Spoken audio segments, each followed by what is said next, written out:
అలసిన వానికి ఊరడించు మాటలు. సహోదరుడు భక్తి సింగ్ గారి పరిచర్య నుండి సేకరించిన అనుదిన ధ్యానములు. మార్చి 31. క్రీస్తు అను మన పస్కా పశువు వధింపబడెను గనుక నిష్కాపట్యమును సత్యమునను పులియని రొట్టెతో పండుగ ఆచరింతుము.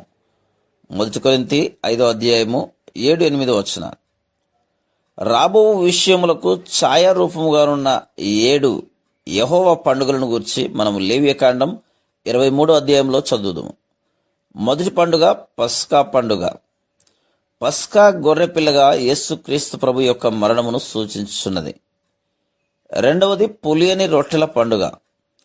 7 దినములు యూదులు పులియని రొట్టెలు తినవలను. పులిసినది పాపమునకు గుర్తుగానుంది. పులిసిన పిండి కొంచెమైనను మొద్దంతయు పులియచేయును. అదేవిధంగా ఒక్క పాపపు తలంపు శరీరం అంతటినీ అపవిత్రపరచును. ప్రభువు మనలను పులియని రొట్టెగా ఉండవలని కోరుచున్నాడు. ఆయన తన దైవిక స్వభావమును మనకు అనుగ్రహించవలని కోరుచున్నాడు. మూడవదిగా ప్రథమ ఫలముల పండుగ. ఇది పునరుద్ధాన శక్తిని గురించి తెలుపుచున్నది. ఒక్క గింజ చనిపోయినలా అది అనేక గింజలు వచ్చినట్లుగా చేయను. అదేవిధంగా ప్రభువు యొక్క మరణం అనేకులను నీతిమంతులుగా చేశాను. నాలుగవదిగా పెంతెకొస్తు పండుగ.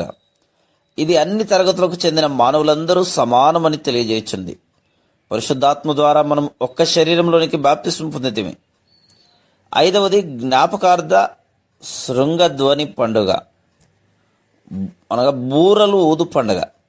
ప్రజలు 7 దినములు బూరలను ఊదవలను. ఇది గొప్ప శక్తితో లోకమంతటా స్వార్థ ప్రకటన యొక్క ప్రాముఖ్యతను గురించి తెలియజేస్తుంది.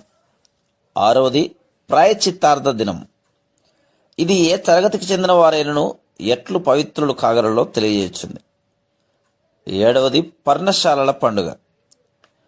ఇది మన ప్రభు ఒక దినమున మనము ఆయనతో కలిసి పరిపాలించవాలని కోరుచున్నాడని సత్యమును బయలుపరుచుతున్నది. పాత నిబంధన కాలపు అర్పణలు ఇశ్రాయేలు ప్రజలను వారి అలవాట్లు, ఆచారములు, పద్ధతుల ద్వారా పరిపూర్ణులుగా చేయలేవని తెలియజేస్తుంది.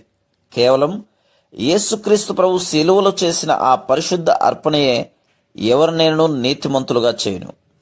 ఆయన ప్రశస్త రక్తము ద్వారా అతి పరిశుద్ధ స్థలములోనికి ధైర్యముగా ప్రవేశించు ఆధిక్యత ఆయన మరణం వలన మనకు లభించిన ఇంకొక గొప్ప ఆశీర్వాదం.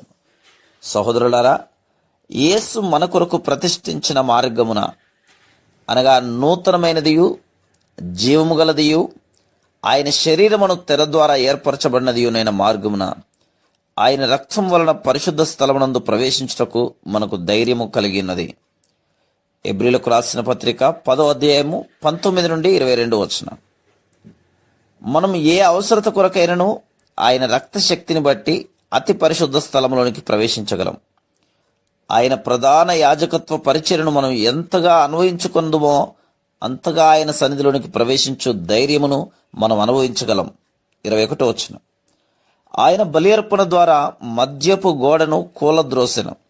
ఈ ధైర్యమైన ప్రవేశమును మనం ఎప్పుడు అనుభవించలేకుందుమో అప్పుడు మన హృదయములను పరీక్షించుకొని మన పతములను ఒప్పుకొని ఆయన ప్రశస్త రక్తములో మనం కడుక్కొనవలను. అప్పుడు మనం ఆయన సన్నిధిలో గొప్ప ధైర్యమును అనుభవించగలము. Praise the lord.